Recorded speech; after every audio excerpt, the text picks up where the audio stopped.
প্রিয় ছাত্রছাত্রীরা, সবাইকে স্বাগত। আজকের আমরা বায়স-সাভার্ট সূত্রের প্রয়োগ শিখব। আগের ক্লাসগুলোতে আমরা বায়স-সাভার্ট সূত্র সম্পর্কে বিস্তৃত জেনেছি। আমাদের যে পাঠ্যসূচিতে আছে বায়স-সাভার্ট সূত্রের দুটি প্রয়োগ আছে। আজকের আমরা শিখব প্রথম প্রয়োগটি, অর্থাৎ দীর্ঘ ঋজু পরিবাহীর জন্য উৎপন্ন চুম্বক ক্ষেত্র। চলো লিখি আজকের ক্লাসের বিষয়বস্তু কি। আচ্ছা, ওপরে একটু লিখি, বায়স-সাভার্ট সূত্রের প্রয়োগ।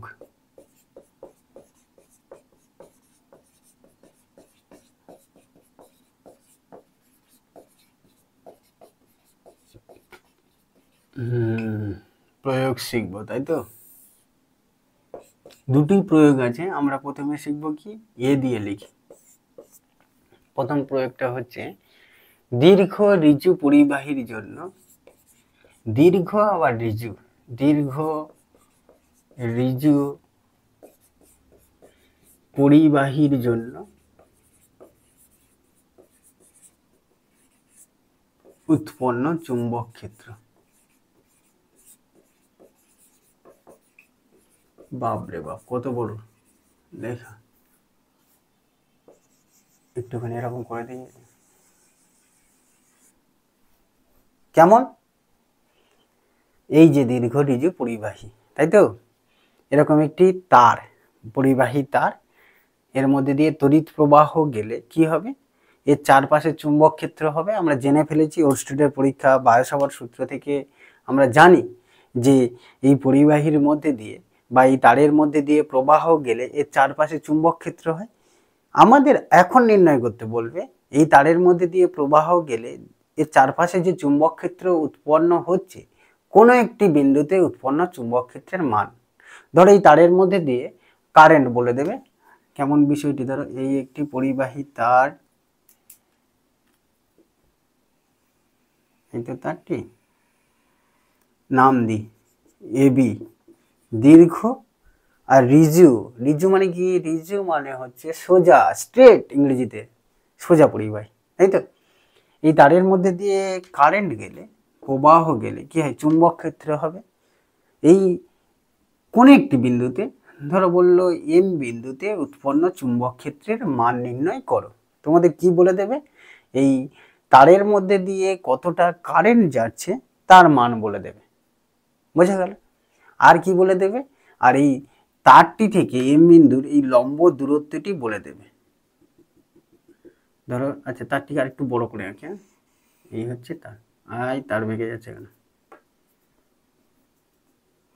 এই তার পরিবাহী, এই দূরত্বটি বলে দেবে, এই দুটি মান বলে দেবে। মানে তোমরা কি কি জানো? আই এবং আর, এই দুটি আমরা জানি, তোমরা নাই, আমরা জানি। তার থেকে এম বিন্দুতে উৎপন্ন চুম্বক ক্ষেত্রের মান বলতে হবে। অর্থাৎ আই কত অ্যাম্পিয়ার বলে দেবে, এর মধ্যে দিয়ে 5 অ্যাম্পিয়ার কারেন্ট যাচ্ছে, আর বলবে দূরত্বটি 4 সেন্টিমিটার বা 5 সেন্টিমিটার হলে চুম্বক ক্ষেত্রের মান নির্ণয় করো। চলো আমরা চুম্বক ক্ষেত্রের মান নির্ণয় আগে সূত্রটা বের করি, তারপরে তো মান নির্ণয় করব। কেমন? আয়ের মান কত বলছে? আয়ের মান 2 অ্যাম্পিয়ার, আরটা কত বলছে?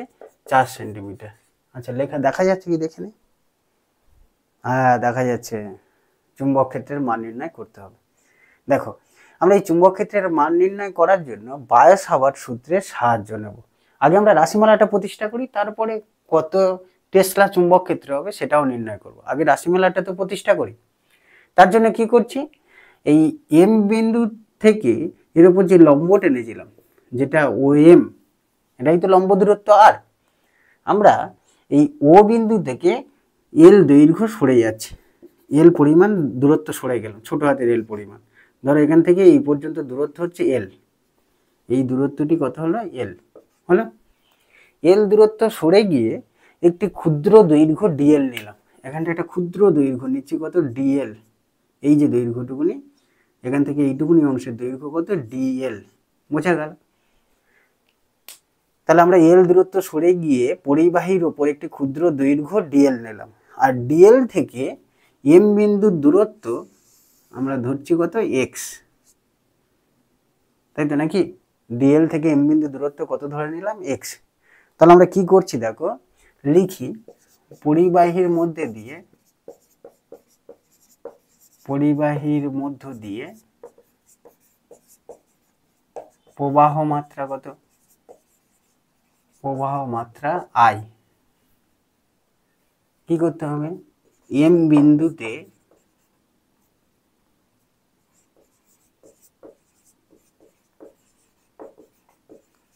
চুম্বক ক্ষেত্র নির্ণয় করতে হবে, তাই তো?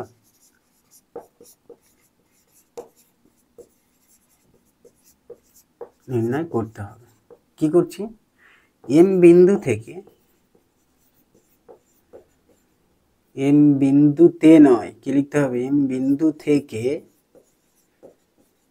পরিবাহীর উপর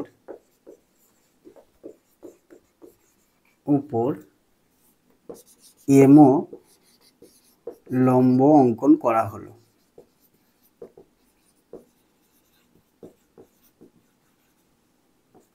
এমও সমান কত ধরলাম? আর। এটা আন্ডারলাইন করে রাখি, কাজে লাগবে। বুঝছে? আর এরপরে কি করলাম? ও বিন্দু থেকে এই যে লম্ব টেনেছিলাম, সেই ও বিন্দু থেকে এল দূরে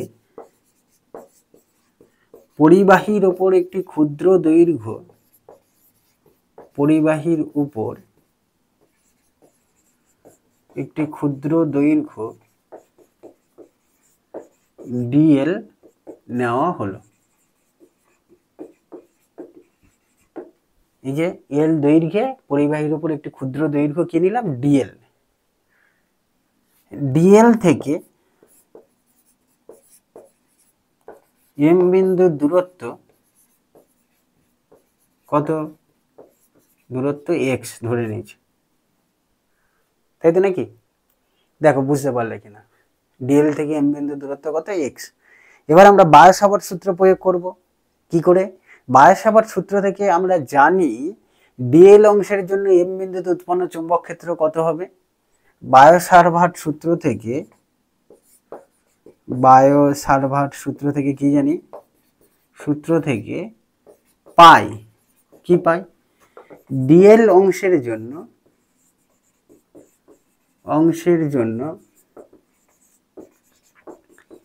এম বিন্দুতে উৎপন্ন চুম্বক ক্ষেত্র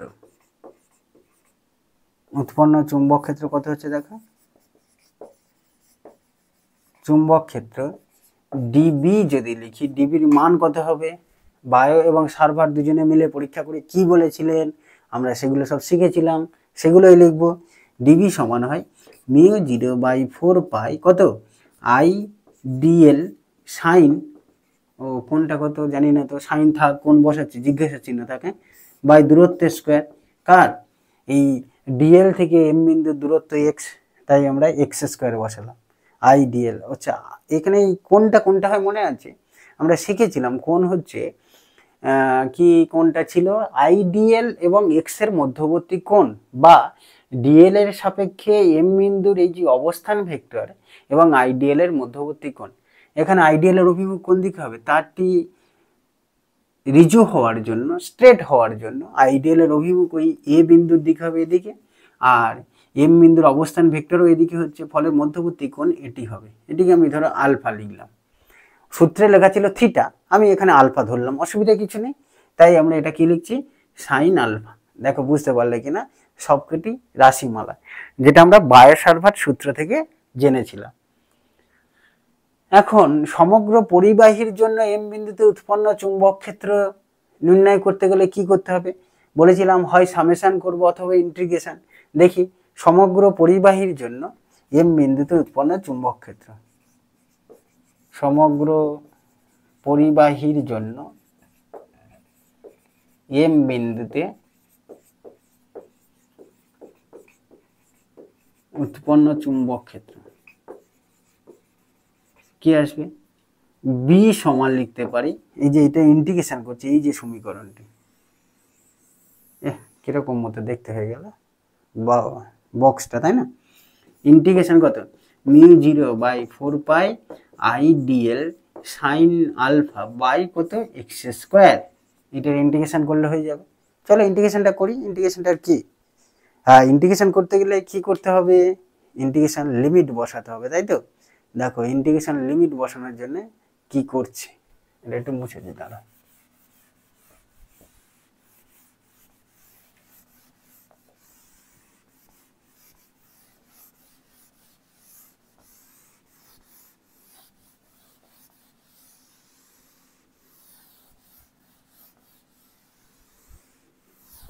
হয়ে গেছে মোছা। আচ্ছা চলো দেখো, যখনই আমি ইন্টিগ্রেশন করতে চাইবো এই যে সমীকরণটি, কার কার উপর লিমিট বসাতে হবে, কে কে পাল্টে যায়। ডিএলটা এখানে না নিয়ে যদি এই পরিবাহীর ওপর যে কোনো জায়গায় নিতাম, ডিএলটা এখানে না নিয়ে যে কোনো অবস্থানে নিতে পারতাম তো। ধরো ডিএলটা যদি এখানে নিতাম, কি কি পাল্টে যেত দেখো, তখন এক্সটা পাল্টে যেত, এক্সটা হতো এই দূরত্বটা, এই দূরত্বটির মান পাল্টে যেত। আচ্ছা আর কি পাল্টে যেত, এলটা পাল্টে যেত, দেখো এই ও বিন্দু থেকে ডিএল এর দূরত্বটা পাল্টে যেত। এল পাল্টাতো মানেই ডিএল পাল্টাতো। অর্থাৎ কি কি পাল্টাচ্ছে আমরা যদি লিখি, এখানে এক্স পাল্টে যাচ্ছে, পরিবর্তিত হচ্ছে, ডিএলটা পরিবর্তিত হচ্ছে, আর এই কোণটা তো পরিবর্তিত হবে। দেখো এই কোণটা এখানে যায়, এখানে তো তাই হবে না, অর্থাৎ আলফা পরিবর্তিত হবে। ফলে আমরা বলতে পারি, আমরা যখনই ইন্টিগ্রেশন করব, এই যে সমীকরণে যে রাশিমালাগুলি আছে তার মধ্যে তিনটে রাশি পরিবর্তিত হচ্ছে। কে কে, ডিএলও পরিবর্তিত হচ্ছে, আলফাও পরিবর্তিত হচ্ছে, এক্সও পরিবর্তিত হচ্ছে। তাই আমাদের সমগ্র পরিবাহীর জন্য যখনই ইন্টিগ্রেশন করতে চাইবো, এই তিনটে রাশির মানের লিমিট বসাতে হবে। মানে তিনটে রাশির মান কত থেকে কত দূর পর্যন্ত হয় সবকটা বসাতে হবে, যেহেতু তিনটে রাশি পাল্টে যাচ্ছে ডিএল যেখানে খুশি নেওয়ার জন্য। এখন তিনটে লিমিট বসিয়ে এই ইন্টিগ্রেশনটা সম্পূর্ণ করা খুবই জটিল এবং সময় সাপেক্ষ ব্যাপার। তার থেকে আমরা যদি অন্য কোনো পদ্ধতি অবলম্বন করি, অর্থাৎ আমরা চেষ্টা করব এই তিনটে চলরাশি না পরিবর্তন করে ডিএল যেখানে খুশি নিই না কেন, যদি একটি চলরাশির আকারে পরিবর্তন করা যায়, মানে লিমিটটা যদি একটি রাশির ওপর বসিয়ে ইন্টিগ্রেশনটা করা সম্ভব হয়, তাহলে সেটা অনেক সহজ হবে। আমরা সেই চেষ্টাটাই করব। তার জন্য আমরা কি করছি দেখো, আমরা ওই কোণটাকে, যেটাকে আলফা বলেছিলাম, এটাকে ধরলাম কত, এই কোণটা ধরলাম ধরো বিটা, আর এই কোণটি কত থিটা। দেখো আমরা লিখতে পারি, তাহলে আমরা বুঝতে পারলাম যে পরিবর্তন তিনটে, এই সমীকরণের ইন্টিগ্রেশন করলে কি সমস্যা হবে সেটা বুঝলাম। এবার আমরা চিত্র থেকে কি লিখতে পারি দেখো, চিত্র থেকে লিখে দিতে পারি বিটা প্লাস থিটা সমান 90 ডিগ্রি। লেখা যায় তো বিটা প্লাস থিটা, কারণ এটা সমকোণী ত্রিভুজ, এই কোণটি 90 ডিগ্রি লম্ব, কেন এটা লম্ব টানা হয়েছিল, ফলে বিটা প্লাস থিটা কত 90 ডিগ্রি। আবার আরেকটা কি লেখা যায়, আলফা প্লাস বিটা সমান 180 ডিগ্রি। ফলে আমরা দেখো বলতে পারি যে, আচ্ছা বিটার জায়গায় আমরা এখানে একটু বসিয়ে দিই 90 ডিগ্রি মাইনাস কত, 90 ডিগ্রি মাইনাস থিটা, এখানে বসিয়ে দিতে পারতাম। এই বিটাটা যদি এখানে বসাতাম কি আসতো, alpha plus 90 degree minus theta সমান কত, 180 ডিগ্রি। একটু খেয়াল করে দেখো কি করছি, চিত্র থেকে এটা লিখতে পারতাম তো, বিটা প্লাস থিটা 90 ডিগ্রি, সেখান থেকে বিটা বের করলাম আর বিটার মানটা এখানে বসিয়ে দিচ্ছি, দিলে আলফা সমান কত আসছে দেখো, 90 ডিগ্রি প্লাস থিটা আসে না। বা তুমি এগুলো না করে এরকম ভাবেও লিখতে পারতে, দেখো এত জটিলের মধ্যে যাওয়ার দরকার নেই, আমরা বলতে পারি এগুলো মুছে দিয়ে আরো সহজে বলতে পারি। দেখো কিভাবে, এটা বহিস্থ কোণ, তো বহিস্থ কোণ কি হয়, ত্রিভুজের বহিস্থ কোণ অন্তস্থ বিপরীত কোণ দুটির সমষ্টির সমান, অর্থাৎ আলফা সমান আমরা বলতে পারি চিত্র থেকে 90 ডিগ্রি প্লাস থিটা। আমরা এটাই ব্যবহার করব, খুব সহজ হয়ে গেল। আচ্ছা এবার আসি একে কি কি পরিবর্তনগুলো করছে একটু খেয়াল করে দেখো, যে কটা চলরাশি পাল্টে যাচ্ছিল সেগুলো সব থিটার আকারে আনার চেষ্টা করছে। কি পাল্টাচ্ছিল, আলফা, সাইন, এই যে রাশিমালায় সাইন আলফাটা পাল্টাচ্ছিল, তাই আমি লিখছি দেখো সাইন আলফা সমান লিখতে পারি সাইন 90 ডিগ্রি প্লাস থিটা।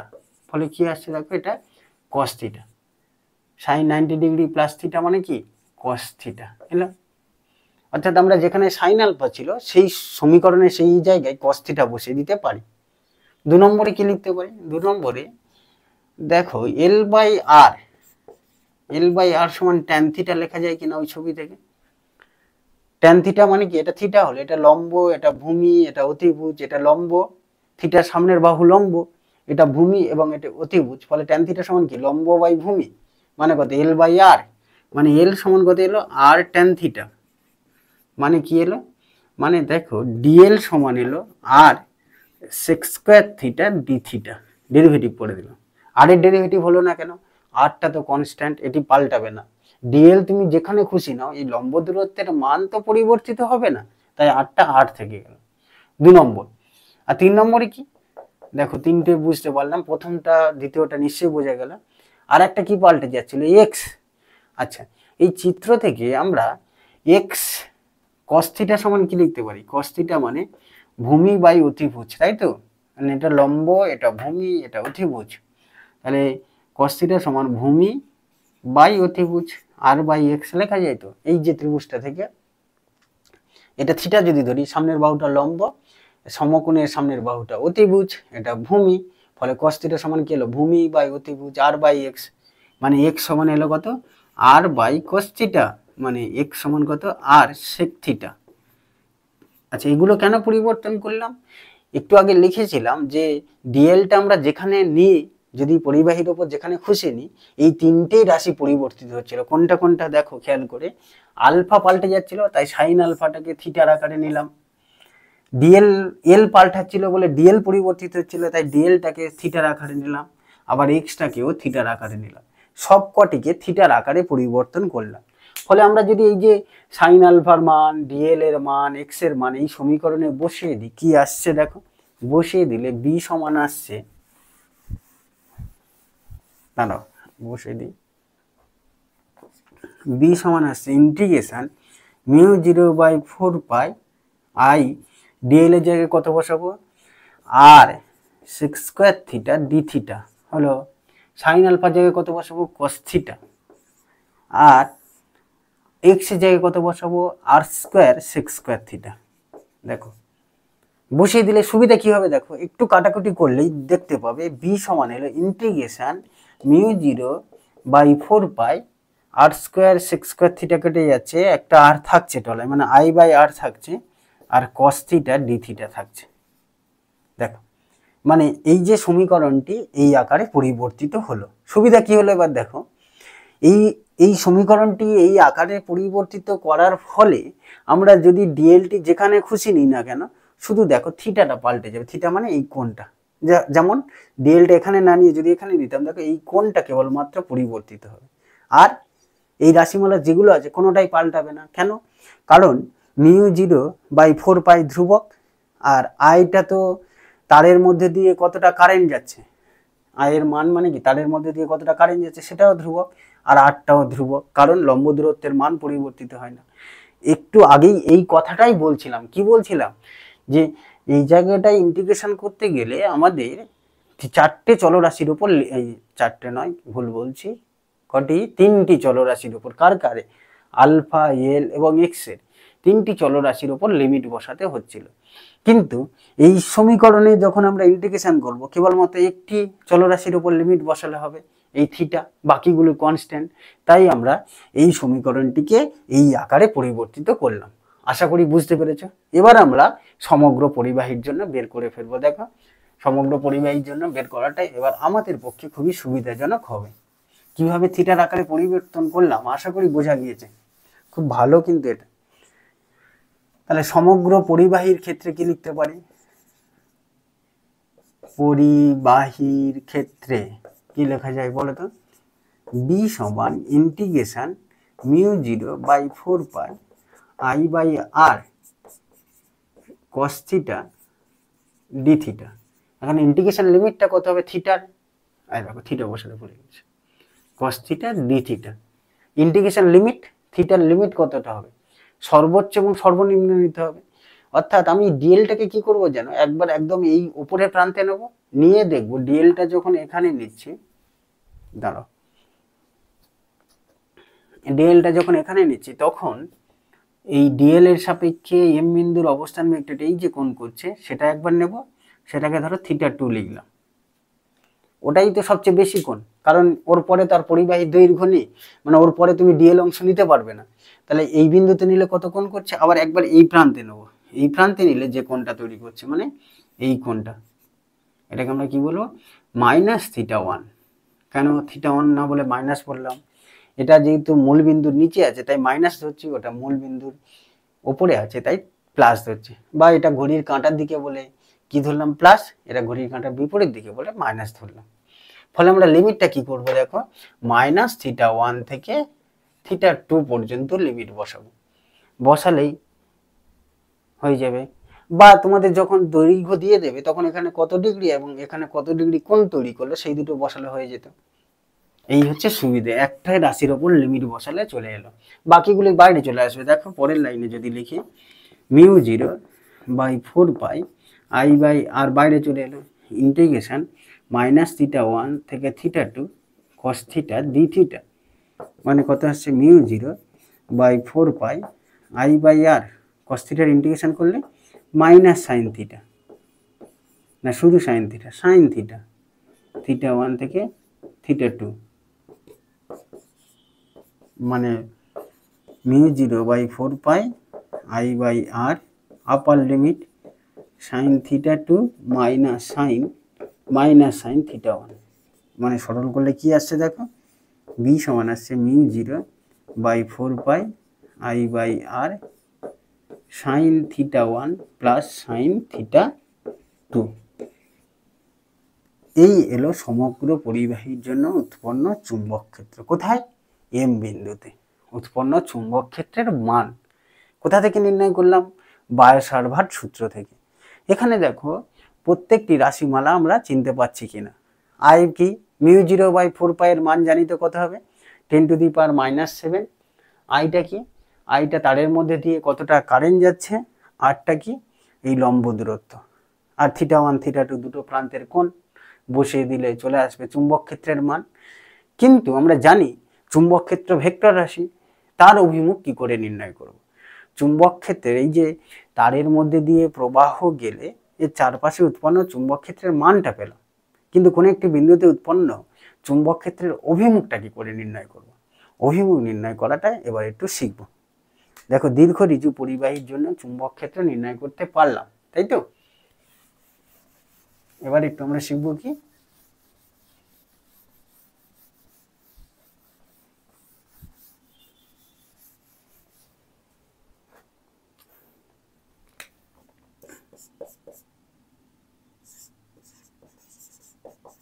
চুম্বক ক্ষেত্রের অভিমুখ। আচ্ছা একটা কথা বলি, এই যে অভিমুখ নির্ণয় না, এটা অনেক সূত্র আছে, অনেক কিছু আছে, সেগুলো আমাদের যখন অঙ্কে দেবে বা বইয়ে দেবে না, সেই সব সূত্র প্রয়োগ করে অভিমুখ নির্ণয় এটা খুবই মুশকিল হয়ে পড়ে, বুঝতে অসুবিধা হয়। তার তুলনায় আমি যেটা বলছি একটু বোঝার চেষ্টা করে দেখবে, সহজ লাগবে। তারপরে আমরা বইয়ের সূত্রটি বুঝবো শেষে। আচ্ছা তার আগে বলি, আমরা খাতায় চুম্বক ক্ষেত্রকে বি দ্বারা প্রকাশ করি, কিন্তু কোনো সিম্বল আছে যেটা দ্বারা প্রকাশ করলে বোঝাই যাবে এটা চুম্বক ক্ষেত্র। যেমন এই চিহ্নটা কি বোঝায়? রাইট, অর্থাৎ সঠিক। এটা কি বোঝায়? ক্রস, অর্থাৎ ভুল। ভুলকেই ক্রস চিহ্ন দিয়ে লেখা হয়। ঠিক একই রকম ভাবে আমরা না কোনো স্থানে চুম্বক ক্ষেত্র আছে, এই বোর্ডের তলে চুম্বক ক্ষেত্র আছে কি নেই বোঝানোর জন্য এরকম ডট দিয়ে গোল দিলে হয়ে যায়, বা ক্রস দিয়ে গোল দিলে হয়ে যায়। এটা কি বোঝায়? ডট দিয়ে গোল দিলে বা ক্রস দিয়ে গোল দিলে বোঝায় এটাই চুম্বক ক্ষেত্র আছে। তাহলে দুটো কি একই মানে হয়? না। এই ডট দিয়ে গোল দেওয়া মানে চুম্বক ক্ষেত্রের অভিমুখটা এই বোর্ডের তলের সঙ্গে লম্বভাবে বাইরের দিকে। ধরো তোমার বইয়ের পাতায় ডট দেওয়া আছে, মানে কোন দিকে? উপরের দিকে। তুমি তো বই এইভাবে পড়ো, আমার বোর্ডটা এইভাবে আছে, উলম্ব তলে আছে, তাহলে তোমাদের দিকেই হবে চুম্বক ক্ষেত্রের অভিমুখ। আসলে এখান থেকে একটি সরলরেখা যদি আঁকা যেত এরকম ভাবে নিয়ে, এরকম কলম দিলে কালি দিয়ে বোঝালে হতো, কিন্তু দেওয়া যাবে না। ডট মানে কি বোঝাচ্ছে? তাহলে এই বোর্ডের তলের সঙ্গে লম্বভাবে বাইরের দিকে, ক্রস কি বোঝাচ্ছে? বোর্ডের তলের সঙ্গে লম্বভাবে ভিতরের দিকে। আর এই গোল দিয়ে চুম্বক ক্ষেত্র বোঝায়। বোঝা গেল? আচ্ছা গোল না দিলে যদি শুধু ডট আর শুধু ক্রস বোঝায়, বোঝাবে যেখানে তড়িৎ ক্ষেত্র আছে, আর অভিমুখটাও একই দিকে। ডট মানে উপরের দিকে, ক্রস মানে নিচের দিকে। আচ্ছা ডট ক্রস কেন দেওয়া হয় জানো? আসলে তুমি জানো তীর ধনুকের যে তীরের প্রান্তটা এরকম হয়, মুখের দিকটা আর পিছনের দিকটা এরকম হয়। আচ্ছা ক্রস দেওয়া মানে আমি পিছনের অংশটা দেখতে পাচ্ছি, মানে কি ভিতরের দিকে অভিমুখ হয়ে গেছে, ভিতরের দিকে চলে গেছে মুখটা, মানে চুম্বক ক্ষেত্রের অভিমুখও ভিতরের দিকে বোঝাচ্ছে ক্রস দিয়ে, তাই বোঝানো হয়। আর ডট মানে এই সুচালো প্রান্তটা, এই প্রান্তটা তুমি দেখতে পাচ্ছ, এটা ডট আর এটা ক্রস। বুঝতে পেরেছো? মানে তীরটা উপরের দিকে আসবে, কোন দিকে? তোমাদের দিকেই যাবে। আচ্ছা চুম্বক ক্ষেত্রকে কিভাবে প্রকাশ করা হয় সেটা তো নয় বুঝলাম, যেটা বলছিলাম চুম্বক ক্ষেত্রের অভিমুখ নির্ণয় করব। দেখো বাস্তবে কি হয়, প্রকৃতপক্ষে এই তারের মধ্যে দিয়ে প্রবাহ গেলে, এই যে তারটি এর মধ্যে দিয়ে প্রবাহ গেলে চারপাশে চুম্বক ক্ষেত্র হবে, হবে তো? কিন্তু আমরা যখন খাতায় আঁকবো চারপাশ আঁকতে পারবো না। দেখো খাতায় বা বোর্ডে বা তোমাদের বইয়ে যখন আঁকা থাকবে, এই তারের মধ্যে দিয়ে প্রবাহ গেলে হয় এর বাঁ দিক দেখাতে পারবো অথবা ডান দিক দেখাতে পারবো। আর কিছু দেখাতে পারবো কি? পারবো না। ফলে আমরা চুম্বক ক্ষেত্রের অভিমুখ এই বাঁ দিক বা ডান দিকে হলে কেমন হয় সেটা একটু বুঝবো, তারপরে প্রকৃত নিয়মটা বুঝবো চারিদিকে যে কোনো বিন্দুতে কিভাবে নির্ণয় করা যায়। আচ্ছা দেখো বিষয়টি কেমন। দেখো যদি আচ্ছা এম বিন্দুতে ধরো এদিকে আছে, এদিকেও থাকতে পারে এদিকেও থাকতে পারে। বলছি খেয়াল করে দেখবে তারের ওপর প্রবাহের অভিমুখে একটু লিখি, পরিবাহীর উপরে প্রবাহের অভিমুখে দাঁড়ালে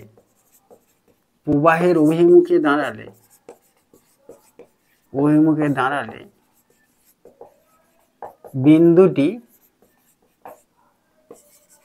বাম দিকে হলে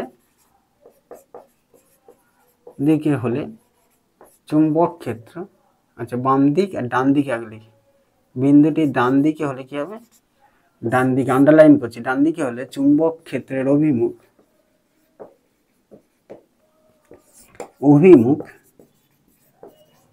বোর্ডের তলের সঙ্গে, বা তোমরা লিখবে খাতার তলের সঙ্গে, বোর্ডের বা খাতা লিখে দিয়ে, তোমরা খাতা লিখছো তো, খাতার তলের সঙ্গে লম্বভাবে ভিতরের দিকে,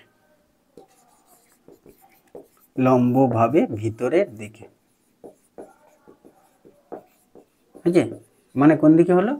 দেখো আমি এই যে সূত্রটা বলছে পরিবাহীর ওপর প্রবাহের অভিমুখে দাঁড়াও, পরিবাহীর উপর দাঁড়াও প্রবাহের অভিমুখে, মনে মনে দাঁড়ালে দেখো আমি যদি এইভাবে দাঁড়াই, এই বিন্দুটি কোন দিকে পড়ছে? ডান দিকে, আমার ডান হাত যেদিকে থাকছে, ফলে এখানে চুম্বক ক্ষেত্রের অভিমুখ কি হবে? ক্রস হয়ে ভিতরের দিকে, ডান দিকে হলে ভিতরের দিকে হবে। আর যদি বিন্দুটি এদিকে কোথাও থাকতো বাঁ দিকে, তখন ডট হয়ে হতো, মানে খাতার তলের সঙ্গে লম্ব হবে বাইরের দিকে হতো। মানে ধরো এই দিকের কোনো একটি বিন্দু, একটু নীল কালি দিয়ে দিই, ধরো এই জায়গাটা যদি হতো তখন ডট হয়ে বাইরের দিকে হতো, বোঝা গেল? কিন্তু দাঁড়াতে হবে কিভাবে? প্রবাহের অভিমুখে তারের ওপর দাঁড়াতে হবে। প্রবাহ যদি উল্টো দিকে যেত, দেখো তো প্রবাহ যদি নিচের দিকে আসতো, উপরের দিকে না গিয়ে এই ছবিটার উল্টো দিকে কারেন্ট যদি যেত, তখন এদিকটা বাঁ দিক হয়ে যেত, মানে এইদিকে উৎপন্ন চুম্বক ক্ষেত্রের অভিমুখটা সেক্ষেত্রে ডট হতো। ডট মানে খাতার তলের সঙ্গে লম্বভাবে বাইরের দিকে। আশা করি বুঝতে পেরেছেন চুম্বক ক্ষেত্রের অভিমুখ বোঝা যায় কিভাবে।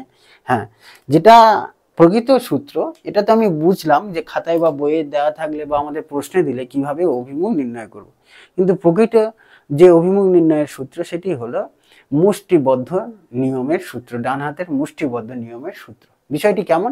ধরো এই একটি তার, এর মধ্যে দিয়ে প্রবাহ যাচ্ছে, তো তোমাকে এই বিন্দুতে চুম্বক ক্ষেত্র নির্ণয় করতে বলেছে, এদিকের কোনো বিন্দুতে। খেয়াল করো, বলছে ডান হাতটাকে এই তারটাকে মুঠো মেরে ধরতে হবে। তারটাকে মুঠো মেরে ধরলাম, এরম ভাবে নাই কিন্তু, এরম ভাবে যেন বুড়ো আঙুলটি কি করে, বা বৃদ্ধাঙ্গুলিটি কারেন্ট যেদিকে যাচ্ছে সেদিকে নির্দেশ করে। তাহলে আমি যখনই তারটাকে মুঠো মেরে ধরবো, যেন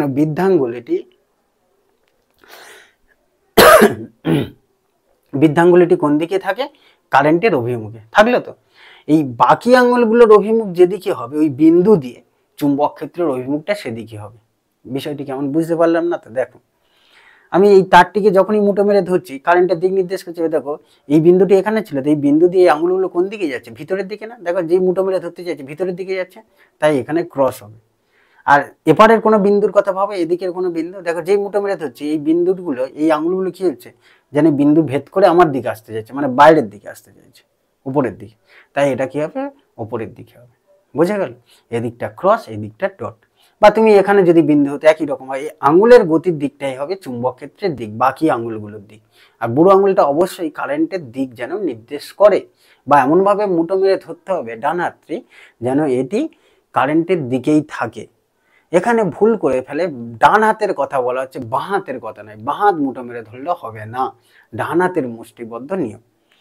এটা হচ্ছে প্রকৃত নিয়ম চুম্বক ক্ষেত্রের অভিমুখ নির্দেশ করার জন্য। কি করব আরো একবার বলে দিই, তারটিকে মুঠো মেরে ধরবো, কারেন্টের দিকে বুড়ো আঙুলটা থাকলে এই আঙুলগুলি ওই বিন্দু দিয়ে যেদিকে যাবে, যেমন বিন্দুটা যদি এখানে থাকতো কোন দিকে যাচ্ছে? দেখো ভিতরের দিকে।